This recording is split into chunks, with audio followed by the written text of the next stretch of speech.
그러니까 낙심은 마음이 절벽에서 떨어져서 무너진 상태입니다.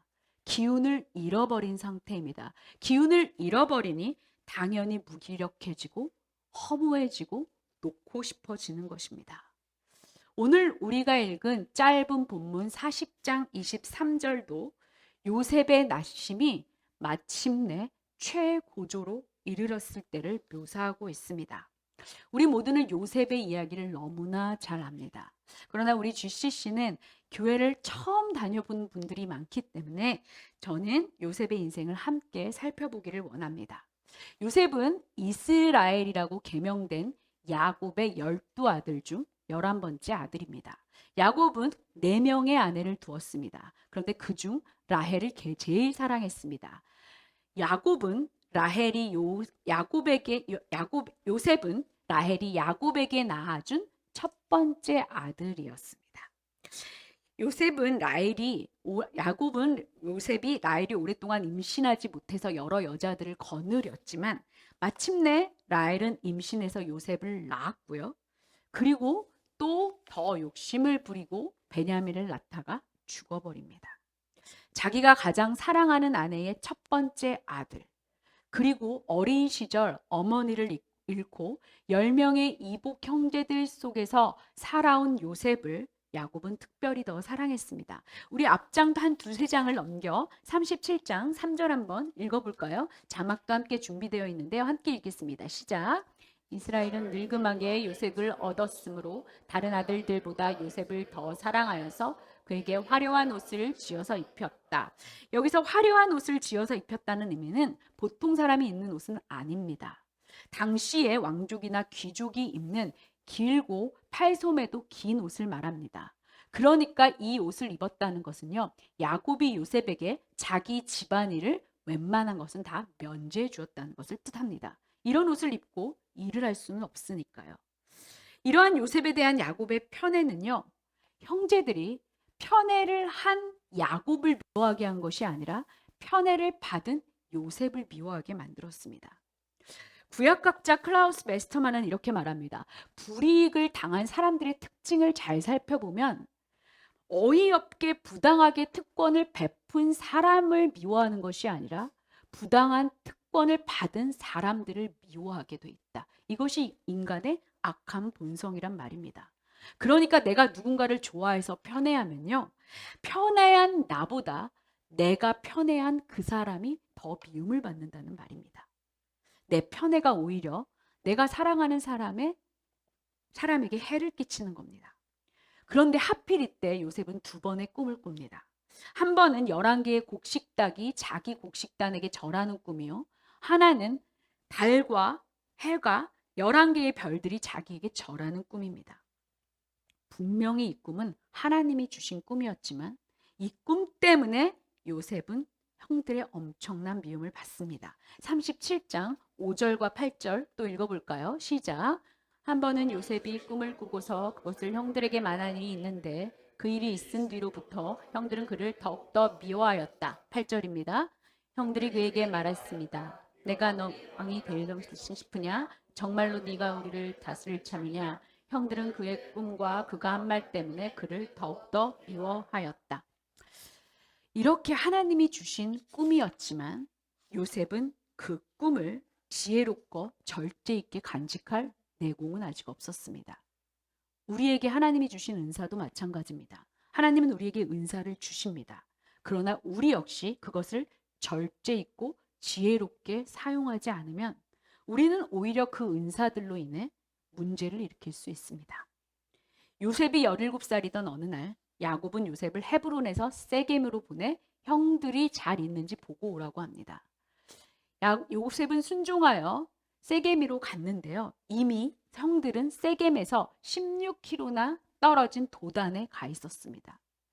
여기서 그만해도 되지만 충실하고 성실했던 요셉은 아버지 명령을 위해 다시 16km를 떨어진 도단으로 향합니다. 형들은 자기에게 요셉이 오는 것을 보고 죽이기로 결정합니다.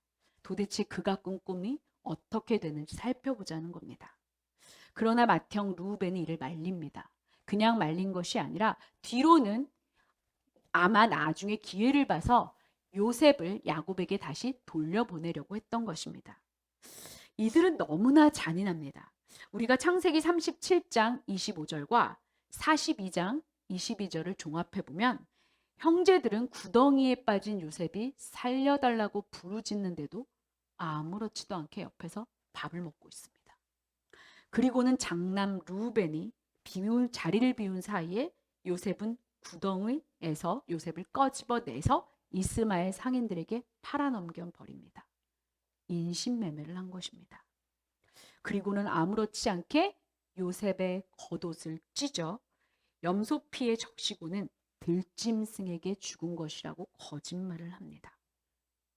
제어되지 않는 인간의 시기 질투가 이렇게 무섭습니다. 우리는 인간이기 때문에 누구나 시기 질투를 느낍니다. 어쩔 수 없습니다.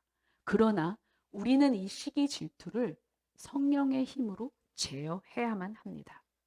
그렇지 않으면 하나님께서 내게 주어진 인생을 살지 못하고 내가 질투하는 그 사람에게 시선이 빼앗겨 나에게 주어진 일을 하지 못합니다.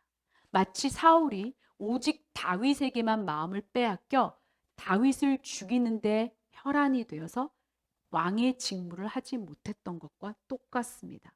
우리는 이렇게 질문할지 모릅니다. 하나님을 믿는 가정인데 어떻게 이렇게 할 수 있죠? 어떻게 하나님을 경외하는 가정에서 이런 일이 일어나냐고요. 그런데요, 하나님 이름을 말하는 것과 하나님을 경외하는 것과는 전혀 다른 이야기입니다. 아무리 교회를 다녀도 입에 하나님 이름을 달고 살아도 삶에서 하나님을 경외하지 않으면 얼마든지 인간은 이런 일을 할 수 있습니다. 하나님을 믿는 가정에서 자란 요셉의 형들이 그랬고요. 말로는 계속 하나님을 말하지만 삶에서 하나님을 경외함이 없었던 사울도 사위 다윗을 죽이는 데만 혈안이 되었으니까요. 결국 형들의 공모로 요셉은 이집트 경호대장 보디발 집에 노예로 팔려갑니다. 형들의 살인 미수와 인신매매는 아버지 야곱을 다시 만나는 22년 동안 철저하게 숨겨집니다. 물론 우리는 요셉의 인생 스토리를 다 알고 있지만 그래서 놀라지 않습니다.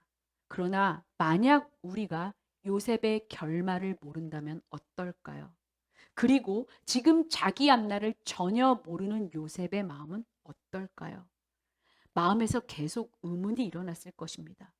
꿈을 주신 하나님이 왜 이런 일을 막아주시지 않지? 내가 아버지 명령을 지키기 위해서 도단으로 간 것이 무엇이 잘못이었을까? 왜 형들은 이런 잘못을 계속 행하고도 벌을 받지 않으실까? 과연 하나님은 살아계실까? 아무 잘못도 없는 나를 왜 노예로 팔아넘기셨을까? 그러나 성경은 우리의 이런 의문에 일침을 강합니다. 39장 2절입니다. 함께 읽겠습니다. 시작. 함께 계셔서 앞글이 잘 열리도록 요셉은 그 주인 이집트 사람의 집에서 살게 되었다. 앞뒤가 전혀 맞지 않습니다. 우리 이성과 논리로는 도무지 해결될 수 없는 구절입니다. 주님이 요셉과 함께 계셔서 앞길이 잘 열리도록 그를 돌보셨다. 그래서 요셉은 구덩이에서 탈출하고 노예로 팔리지 않고 집으로 돌아가서 형들이 벌 받는 것을 볼 수 있었다. 이것이 우리의 논리와 이성이 말하는 스토리입니다. 어떻게 하나님이 함께 계시고 돌보는데 이런 일이 일어날 수 있어? 그런데 성경은요, 우리 이런 이성과 논리에 일침을 가하고 있는 것입니다. 정확히 말하면 저와 여러분이 생각하는 형통의 개념에 아니야 라고 말하고 있다는 말입니다. 우리에게 형통이란요, 여기 형통한 자가 되어 그는 구덩이에서 탈출하여 아버지에게 돌아갔다 해야 우리가 생각하는 형통의 개념입니다. 우리는 세상적이고 외적 기준으로 형통의 여부를 봅니다. 경제적으로, 세상적으로, 사회적으로 모든 지위가 쭉쭉쭉쭉 올라가야 형통하고 하나님으로부터 선물을 받은 것입니다. 그러나 성경은 지금 우리의 형통의 개념에 브레이크를 걸고 있습니다. 형통이란 그런 게 아니야. 형통의 여부를 판단하는 것은 그게 아니야. 하나님이 지금 그 사람과 함께 하느냐 하지 않느냐가 형통의 여부이야 라고 말하는 겁니다.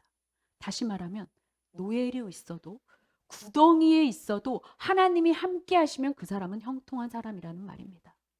그러나 왕으로 있어도 모든 것을 다 누리고 모든 돈을 가지고 있다고 해도 하나님이 그와 함께 하지 않으면 형통이 아니라는 말입니다. 우리는 하나님이 함께 계시면 요셉이 구덩이에서 나와야 하고 노예로 팔리지 않아야 한다고 철떡같이 믿습니다. 그러나 하나님은 이렇게 말합니다. 아니야. 형통이라는 것은 너가 구덩이에 빠져도 내가 함께하고 너가 보디발 집 노예로 팔려간다 해도 내가 너와 함께하며 너를 하루하루 보살펴 주는 것이 바로 형통이야. 제발 이 형통의 개념을 너 맘대로 해석하지 마 라고 말하는 것입니다. 그런데 여기서 눈에 띄는 것은요, 요셉의 행보입니다. 요셉은 채색 옷을 입고 사랑받던 아버지 아들에 있을 때나 지금 형들에 의해 노예로 팔려와 노예 신부로 있을 때나 똑같이 충직합니다. 자, 요셉의 남다름의 39절 4절의 기록은 주인 보디발이 요셉을 신복으로 삼고 그로 모든 것을 관리하게 했다는 것입니다. 여기서 스토리가 끝났으면 얼마나 좋을까요? 아, 하나님이 그렇게 해주셨네? 그런데요, 요셉은요, 하나님의 말씀을 지키기 위해서 더 밑으로 내려갑니다. 요셉에게 보디발 아내가 유혹합니다.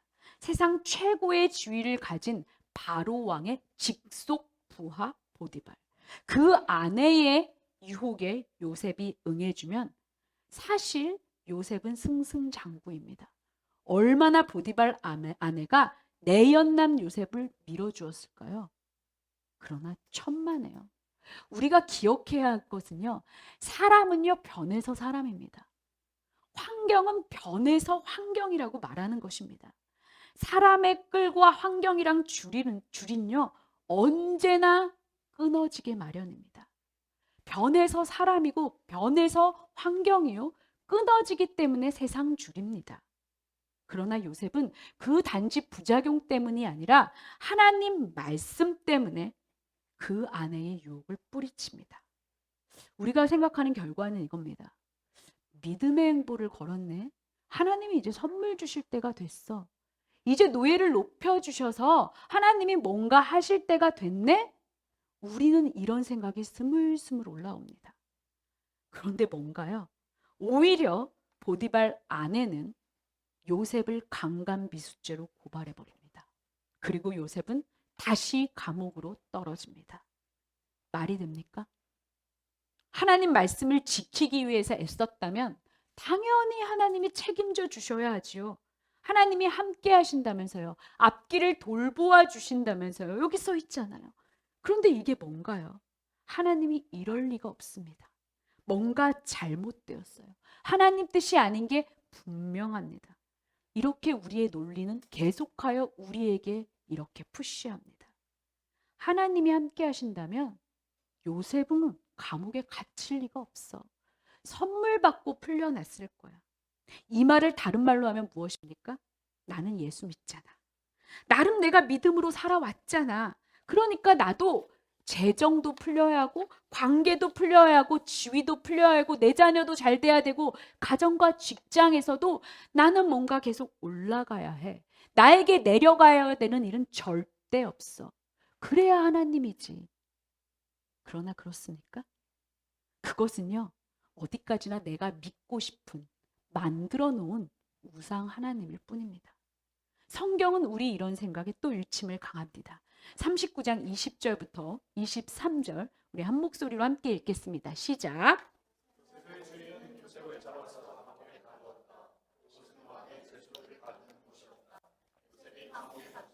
주님께서 그와 함께 계시면서 돌보아 주시고 그를 한결같이 사랑하셔서 간수장의 눈에 들게 하셨다.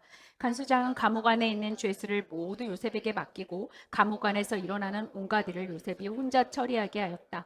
간수장은 요셉에게 모든 일을 맡기고 아무것도 간섭하지 않았다. 그렇게 된 것은 주님께서 요셉과 함께 계시기 때문이며 요셉을 돌보셔서 그가 하는 일은 무엇이나 다 잘되게 해주셨기 때문이다. 여기도 이해가 되지 않습니다. 함께 계시기 때문에 무엇이나 다 잘되게 하셨다면 감옥에 있으면 안 됩니다. 하나님이 감옥에 갈 상황을 역전시키거나 최소한 감옥에서 빼내주셔야 합니다. 이것이 우리가 원하는 결말입니다. 이것이 우리가 원하는 하나님이 함께 하심의 증거됩니다. 그런데 성경은 이렇게 말합니다. 하나님이 함께 하시면 되지, 이거면 되는 거 아니야? 도대체 너가 믿고 싶은 하나님은 뭐니? 하나님이라고 만들어 놓고 하나님이라고 말하면서 너는 네가 원하는 방식대로 내가 널 돌봐주기를 원하는구나. 그럼 네가 하나님 해. 이런 말 아닌가요, 지금? 너가 하나님 하면 되잖아. 왜 나를 하나님이라고 불러? 근데 더 충격적인 것은 이것입니다. 21절에 보면요. 한결같이 사랑하셔서. 개역개정은 이 부분을요. 어떻게 설명하냐면요. 그에게 인자를 더하셨다 라고 말합니다. 더하셨다. NASB 역본은요. 이렇게 설명합니다. God extended kindness to him. 하나님께서요. 자신의 자비, 자신의 친절을 더 확장시키셨다는 말입니다. 감옥에 있기 때문에. 그러니까 하나님은요. 이런 말입니다. 하나님은 우리가 어려움에 빠지면요. 하나님의 인자를 더 하신다는 말입니다. 믿으십니까? 성경은 분명히 말해요. 우리가 어려움에 빠지면 하나님은 우리에게 인자를 더 하신다. 이것을 신뢰하는 것이 믿음이요. 이런 하나님의 주권을 인정하는 것이 진짜 하나님을 하나님 대접하는 것입니다. 이럴 리가 없어. 하나님이 이렇게 해줘야지. 그게 아니라 하나님이 어려울 때는 그의 인자를 extend 하신다. 뻗치시고 확장시키신다는 것을 믿는 것. 그 하나님의 섭리와 주권을 믿는 것이 믿음이라는 겁니다. 지금 요셉은요. 자신의 모든 믿음의 결단과 행동들이 보상받기는커녕 철저히 자신을 배신하는 상황에 있습니다. 요셉은 자신과 함께 하시는 하나님을 지금 사실 상황에서는 1도 느끼지 못합니다. 그런데도 요셉은 감옥에서 여전히 자기 일을 충성스럽게 해냅니다. 40장 6절을 볼까요? 시작. 다음 날 아침에 요셉이 그들에게 갔는데 요셉은 그들에게 근신스러운 빛이 있음을 보았다. 억울해서 식음을 전폐하고 매일 가슴을 치며 사랑과 하나님을 원망해도 모자랄 판에 요셉은 지금 충성스럽게 사람들을 섬깁니다. 사람들을 이렇게 섬기지 않았다면 그들의 낯빛이 보일 리가 없습니다. 요셉의 삶의 태도와 성실성은 하나님과의 관계에서 비롯된 것이지 자기의 상황이나 감정이나 환경에 따른 것이 아니라는 말입니다. 우리는 환경이 달라지면요.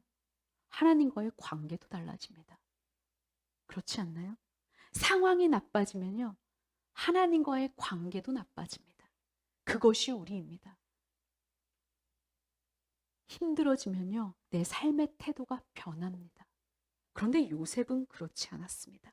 삶이 흔들리고 상황과 환경이 변해도 여전히 하나님과의 관계는 변하지 않고 있다는 말입니다.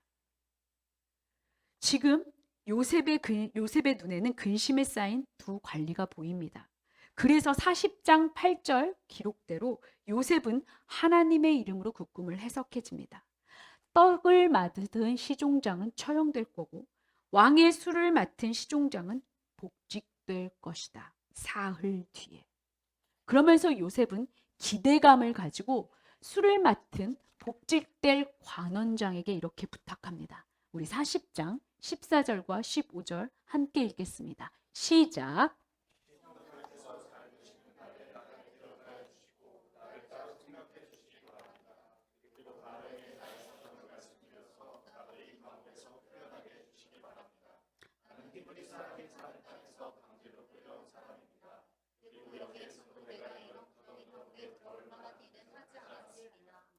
요셉의 해석대로 정확히 사흘 뒤에 술을 맡은 시종장은 복직됩니다. 이제는 나갈 수 있다. 이제는 억울함에서 풀려날 것이다. 요셉이 얼마나 기대했을까요? 그런데 결과는 오늘 읽을 본문입니다. 40장 23절 다시 읽을까요? 시작. 그러나 술잔을 올리는 시종장은 요셉을 기억하지 못하였다. 그는 요셉을 잊고 있었다. 충격적입니다. 40장 23절은 끝입니다. 저는 40장 24절을 써놓고 싶었습니다. 그러나 하나님이 그를 잊지 않고 계셨다. 그래서 요셉은 잘 살고 있었다. 그런데 40장 23절은 여기서 끝납니다. 뭔가 보여야 합니다. 그런데 40장 24절은 존재하지 않는다는 말입니다. 그리고 41장 1절은요. 원어도 그렇고 지금 한글 성경도 그렇고 영어 성경도 그렇고요. 뭐지 이렇게 생각합니다. 만 2년 후에. 그로부터 만 2년이 지나서. 여러분 생각을 해보세요. 하루 이틀이 아니에요. 만 2년, 꽉 채운 2년은요. 730일입니다.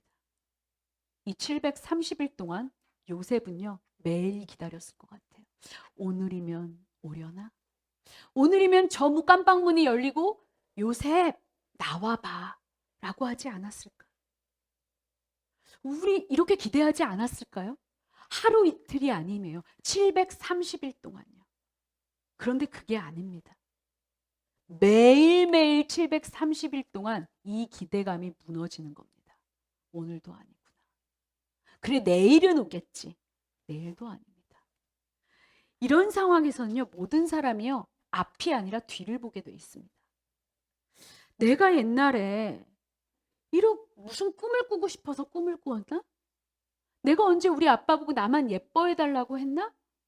내가 언제 하나님한테 꿈을 달라고 했어? 아니면 내가 무슨 감옥에 올 짓을 했나? 내가 보디발 아내를 유혹한 적이 있나? 아니면 내가 꿈을 해석하면서 마치 내가 영적인 사람의 쇼를 했나? 하늘과 무슨 소통하는 것처럼 손을 들면서 그렇게 쇼를 했나? 나는 그저 하나님의 이름으로 꿈을 해석한 것뿐인데 어떻게 나한테 이런 일이 일어날까?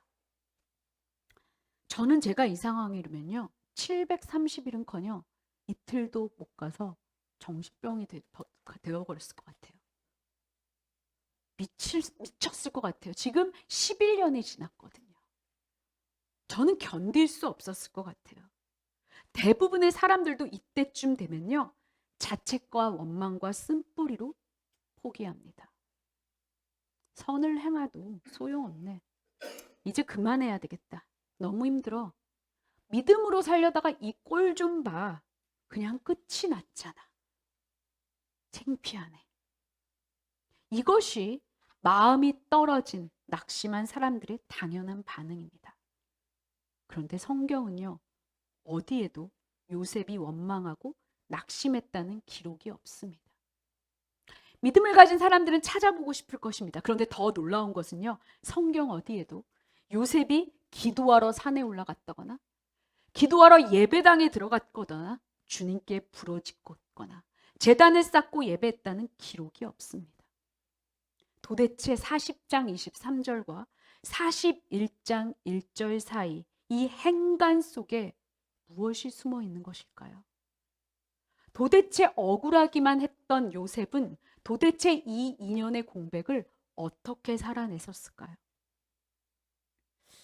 비록 성경에 그가 부르짖었다는 흔적은 없어도 그가 원망했던 흔적은 없지만 우리는요 분명히 알 수 있습니다. 그가 분명 하루하루 하나님을 예배하며 신뢰하는 예배자로 살았을 것이다. 그는요 지금 이방인 주제에 노예이면서 지금 감옥의 죄수입니다.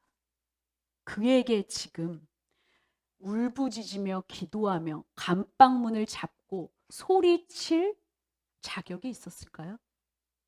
그에게 밤마다 피곤한 몸을 이끌고 두 눈을 부릅뜨고 하나님 말씀을 조아리며 하나님께 기도할 힘이 있었을까요?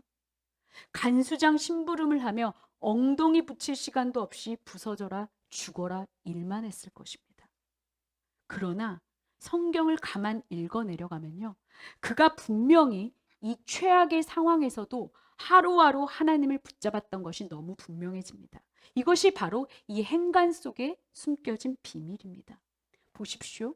만약에 요셉이 너무 실망해서 사람들에 대한 서운함과 하나님에 대한 배신감 때문에 이 인연을 낙심 속에서 보냈다면 41장에 2년 후에 요셉은 절대로 바로의 꿈을 해석할 수 없었습니다.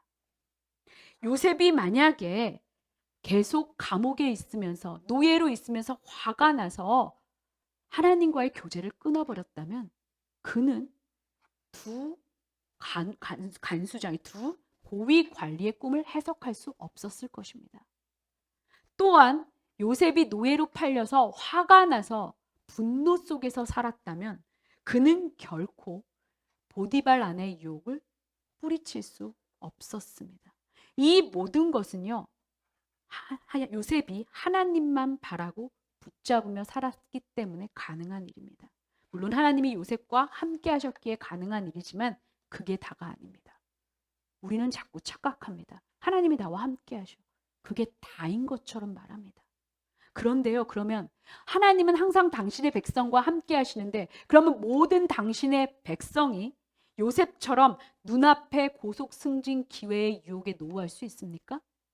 모든 하나님의 백성이 이런 고위관리와 바로의 왕 앞에서 하나님의 이름을 말하며 꿈을 해석할 수 있습니까? 아닙니다. 이것은 하나님과의 친밀한 교제가 아니면 요셉이 하나님께 붙어 있지 않으면 불가능한 일입니다. 이 모든 것은 요셉이 어디에 있던 하나님과 깊이 교제했기에 가능한 일입니다. 요셉의 어떤 환경과 상황도 어떤 사건이나 사람도 요셉과 하나님 사이에 끼어들지 못했습니다. 나 외에 다른 신들을 두지 말라. 이것이 십계명의 1계명입니다. 나와 하나님 사이에 어떤 것도 두지 않는 것. 내 상황과 환경과 나를 힘들게 했던 사람들을 하나님과 나 사이에 두지 않는 것이 예배자의 기본입니다. 그러나 우리는 이 기본을 잃어버립니다. 나 힘들어. 나 쟤 때문에 너무 힘들어. 저 사람 때문에 너무 억울해. 그래서 우리는요, 사람을 놓치는 것이 아니라 하나님을 놓칩니다. 자꾸만 하나님과 나 사이에 다른 어떤 것을 두고 싶어 합니다. 그러나 요셉은 그러지 않았다는 겁니다. 하나님은 이런 요셉을 2년을 꽉 채워 꺼내주십니다. 어쩌면 하나님은 지금 당장 감옥에서 나오고 싶어서 나에게 도움을 줄 사람을 여전히 의지하고 있는 요셉의 사람에 대한 기대를 완전히 철저히 이 기간 동안 꺾었는지도 모릅니다.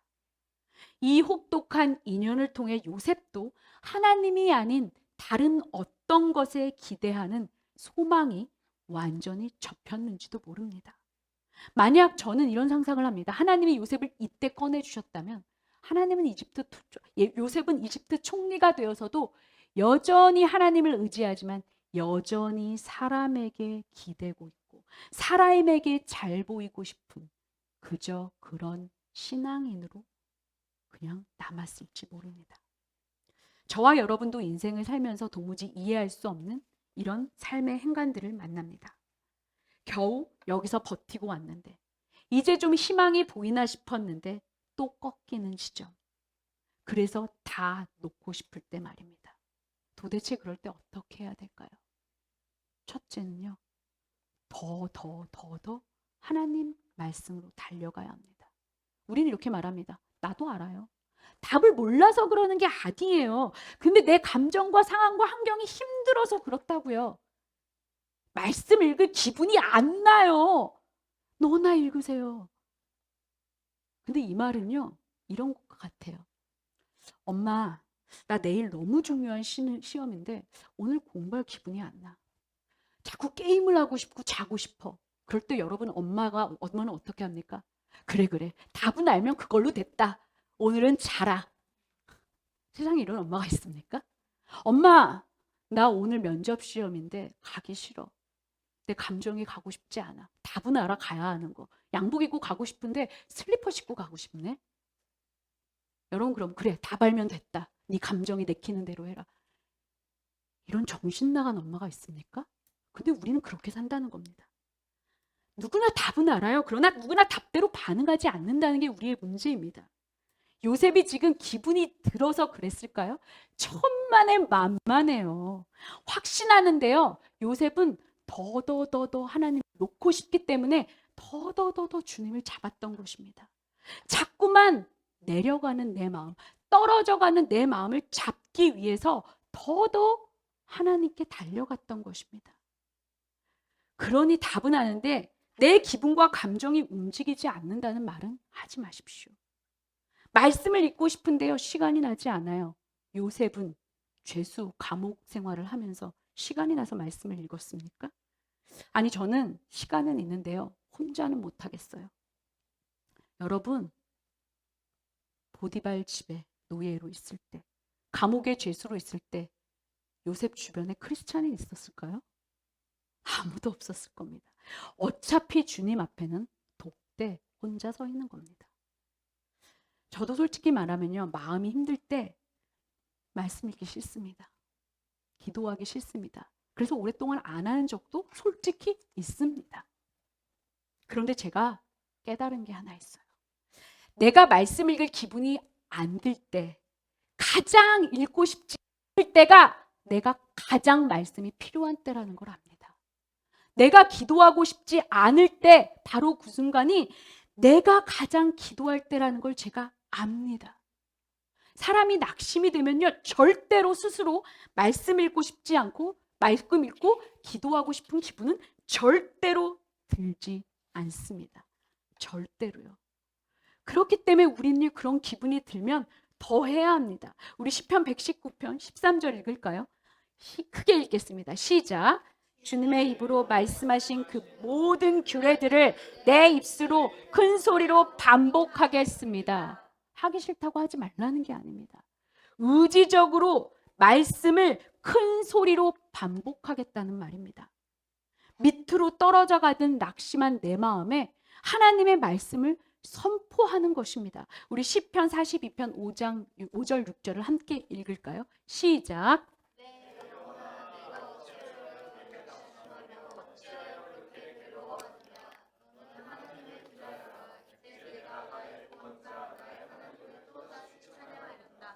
네 영혼이 너무 낙심하였지만 마샬산에서 주님만을 그대로 생각할 뿐입니다. 내 영혼이 너무 낙심하였지만 그래도 주님만 생각할 뿐입니다. 둘째, 하나님 말씀으로 내 마음과 생각을 정리하십시오. 생각과 마음은요, 물론 내가 원하는 대로 되지 않습니다. 그래서 생각이고 마음입니다. 그러나 성경은 분명히 말합니다. 고린도후서 10장 5절 읽을까요? 시작. 하나님을 아는 지식을 가로막는 모든 교만을 쳐부수고 모든 생각을 사로잡아서 그리스도께 복종시킵니다. 요셉의 마음이 어땠을까요? 이제 넌 끝이야. 어렸을 때 너는 형들도 너를 버렸잖아. 너를 사랑했던 아버지도 너를 잊어버렸어. 그런데도 너는 정신 못 차리고 하나님이 널 돕고 있다고? 너 여기서 감옥에서 썩고 너 인생 끝날 거야. 너는 이 내리막길이 네 인생의 종착역이라고. 상황과 환경이 나빠질 때는요, 이런 두려움의 소리가 계속 들립니다. 그런데 성경은 뭐라고 말합니까? 디모데후서 1장 7절 우리 개역개정으로 함께 읽겠습니다. 시작. 하나님이 우리에게 오직 능력과 사랑과 절제하는 마음이, 하나님이 우리에게 주신 것은 오직 능력과 사랑과 절제하는 마음이란 말은 하나님은 두려운 마음을 우리에게 한 번도 주신 적이 없다라는 말입니다. 그럼 이걸 누가 주나요? 마귀입니다. 이것을 분별해야 합니다. 이 두려움의 생각들을 사로잡아 그리스도께 복종하라고 말하는 겁니다. 어떻게요? 말씀으로요. 시편 23편 4절. 우리 자신에게 읽어줄까요? 시작. 내가 비록 죽음의 그늘 골짜기로 다닐지라도 주님께서 나와 함께 계시고 주님의 막대기와 지팡이로 나를 보살펴 주시니 내게는 두려움이 없습니다. 선포하십시오. 두려움이 올 때마다 내게는 두려움이 없습니다. 하나님이 내게 주신 마음은 오직 능력과 사랑과 절제입니다. 두려움은 하나님이 여러분에게 허락하신 마음이 아닙니다. 요셉은 얼마든지 술 관원장이 자신을 잊었을 때 하나님이 이렇게 나를 잊었네? 라고 확대 해석할 수 있습니다. 저와 여러분의 나쁜 습관은요, 확대 해석입니다. 저도 확대 해석을 굉장히 잘해요. 자기 멋대로 생각하는 겁니다. 그러나 멋대로 생각하지 않는 것이요, 영적 실력이에요. 기도를 잘하고 말씀을 잘 전하고 뭔가를 잘하고 자꾸만 교회 봉사를 하고 이게 영적 실력이 아니라요, 내 멋대로 생각하고 내 멋대로 계획하는 것을 스탑시키는 게 영적인 실력입니다. 지금 여기서 40장 23절에서 하나님의 침묵은요, no를 말하는 게 아닙니다. 하나님의 no가 아니라 not yet, 아직 아니야. 더 기다려야 돼. 그래서 요셉은요, 이 하나님의 침묵을 no라고 해석하지 않고 not yet이라고 해석한 것입니다. 그래서 우리는요, 내 생각이 하나님 말씀과 상관없이 뛰놀 때, 내 마음이 하나님의 마음과 상관없이 멀어질 때 우리는 그만두어야 합니다. 셋째, 하나님을 온전히 신뢰해야 합니다. 우리가 하나님을 신뢰하는데 실패하는 이유는요, 입으로는 하나님을 말하지만 여전히 내 귀는 사람들의 말에 주파수가 맞춰져 있고 여전히 내 눈은 환경의 시선이 집중되어 있기 때문입니다. 그래서 자꾸 사람의 소리가 크게 들리고요, 환경이 크게 보이는 겁니다. 요셉은 노예 생활 중에도 감옥에서도 하나님에게만 온 귀와 눈을 고정시켰습니다. 그러니까 감옥에서도 노예 생활 중에도 하나님이 더 크게 보입니다. 하나님이 크게 보이면 어떤 현상이 일어납니까? 다른 걸 작게 보입니다. 하나님이 작게 보이면요, 이상하게 다르게 크게 보이더라고요. 만물을 누가 만드셨지? 하나님이지. 누가 지금 다스리고 있지? 하나님이시지. 그런데 왜 나는 이렇게 절망하고 낙담하지? 이런 생각은 확신으로 이어집니다. 모두 날 잊어도 하나님은 날 잊지 않으셨어. 모두가 날 버려도 하나님은 여전히 나와 함께 계셔. 하나님은 어려울수록 더 하나님의 인자를 나에게 extend, 확장시키셔. 요셉이요, 자기 논리와 이성으로 이해돼서 하나님을 신뢰한 게 아닙니다. 하나님이 하나님이셔서 신뢰한 것입니다. 제가 이번에 미국에서 돌아올 때에 바람으로 인해 비행 시간이 몇 시간 지체되었습니다. 당연히 기체가 흔들리면 무섭습니다.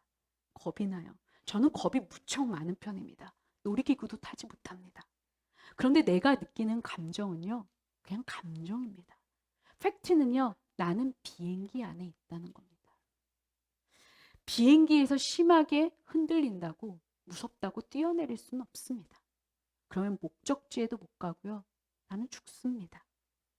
기체가 막 흔들릴 때요, 내가 할 수 있는 것이 무엇입니까? 기장 안내방송 말대로 자리로 돌아가 안전벨트를 꽉 조여매고 있는 것입니다. 더 좋은 것은요, 바로 내 옆에 있는 남편의 손을 꽉 잡았습니다. 그랬더니 마음이 안정되더라고요. 여러분의 삶이 흔들리고 소망이 사라지고 낙심될 때 여러분은 제자리로 돌아가야 합니다. 기장의 안내방송이 아니라 하나님의 말씀대로 하나님의 관계 안에서 하나님이란 안전벨트를 더 꽉 매고 내 바로 옆에 계신 하나님의 은혜의 손을 더 꽉 잡는 것입니다.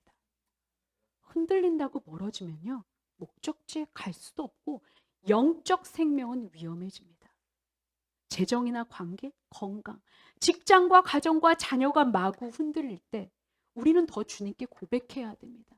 저는 가끔 이런 기도를 합니다. 하나님, 제가 지금 겪고 있는 이 일이 저는 어떤 결과를 가져올지 모르겠습니다.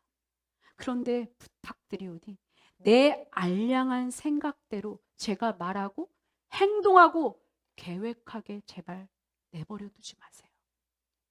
모든 것을 하나님이 참견해 주세요. 왜냐하면 하나님만이 완전하기 때문입니다.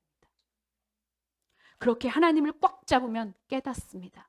하나님이 주신 꿈은 결국은 내가 아니라 하나님이 이루신다.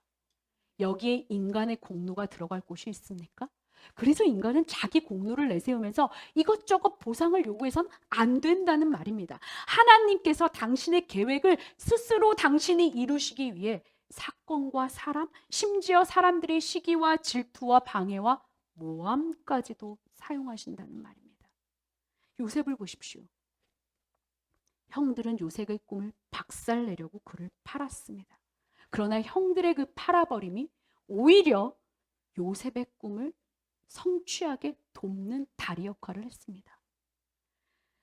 45장 4절 5절의 기록대로 형들은 요셉을 팔았지만 하나님은 그것을 당신의 보내심으로 바꾸어 버린 것입니다. 너무 놀랍지 않습니까? 사람의 팔으심을 하나님의 보내심으로 바꾸어 버린 전능하신 하나님을 저와 여러분이 믿고 있다는 말입니다. 보디발 아내는요, 요셉을 누명씌워 감옥에 가두어 버립니다. 그런데요, 하나님은요, 그 감옥을 요셉이 초고속 승진할 수 있는 초고속 엘리베이터로 만들어 버립니다. 너무 놀랍지 않습니까? 만 2년 동안 감옥에서 그는 처절하게 썩어져야 했습니다. 그런데요, 그곳이요, 썩어진 감옥이 아니라 인큐베이터라는 말입니다. 요셉이 하나님만 바라볼 수 있게 요셉을 위해서 최적화된 요셉의 양육 인큐베이터 말입니다. 저와 여러분 지금 어디에 있습니까? 어쩌면 우리는요, 마지막 인큐베이터 있을 수도 있습니다. 어쩌면 처절하게 감옥에서 울부짖을 수도 있습니다. 그러나 기억하십시오. 하나님께서 요셉에게 해를 입히려는 모든 사람들과 사건들을 다 모아 그 해들을 다 선으로 바꿔버리셨다고 창세기 50장 20절은 정확하게 기록합니다. 로마서 8장 28절과 똑같은 말씀입니다. 하나님이 합력하여 선을 이루신다. 사랑하는 여러분, 우리의 삶에 폭풍이 몰아칠 때 내 수고와 땀과 무엇보다 내 믿음의 행보가 보상은커녕 배신할 때 우리가 할 일은요, 나와 하나님 사이에 어떤 사건과 사고나 사람이나 환경도 놓지 않고 철저하게 예배의 기본으로 돌아가는 것입니다. 이것이 창세기 40장 23절과 41장 1절의 행간 속에서 숨겨진 요셉의 예배였습니다. 그는 더더 주님께로 자기의 마음을 붙들어 맸습니다. 그러나 우리가 기억해야 할 것이 있습니다.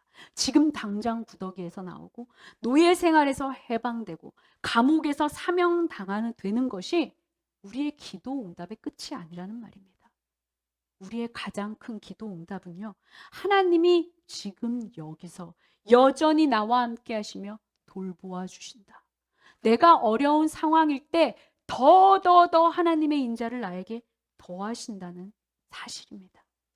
비록 흔들리는 삶의 폭풍우를 지나지만 우리가 가진 은혜라는 안전벨트를 더 꽉 매고 내 옆에 이미 계신 하나님의 손을 더 꽉 붙잡으며 하루 매일을 하나님과 나 사이에 어떤 사람도 환경도 사건도 오지 못하도록 철저하게 하나님께 가까이 가는 삶의 예배를 저와 여러분이 드리시기를 간절히 바랍니다.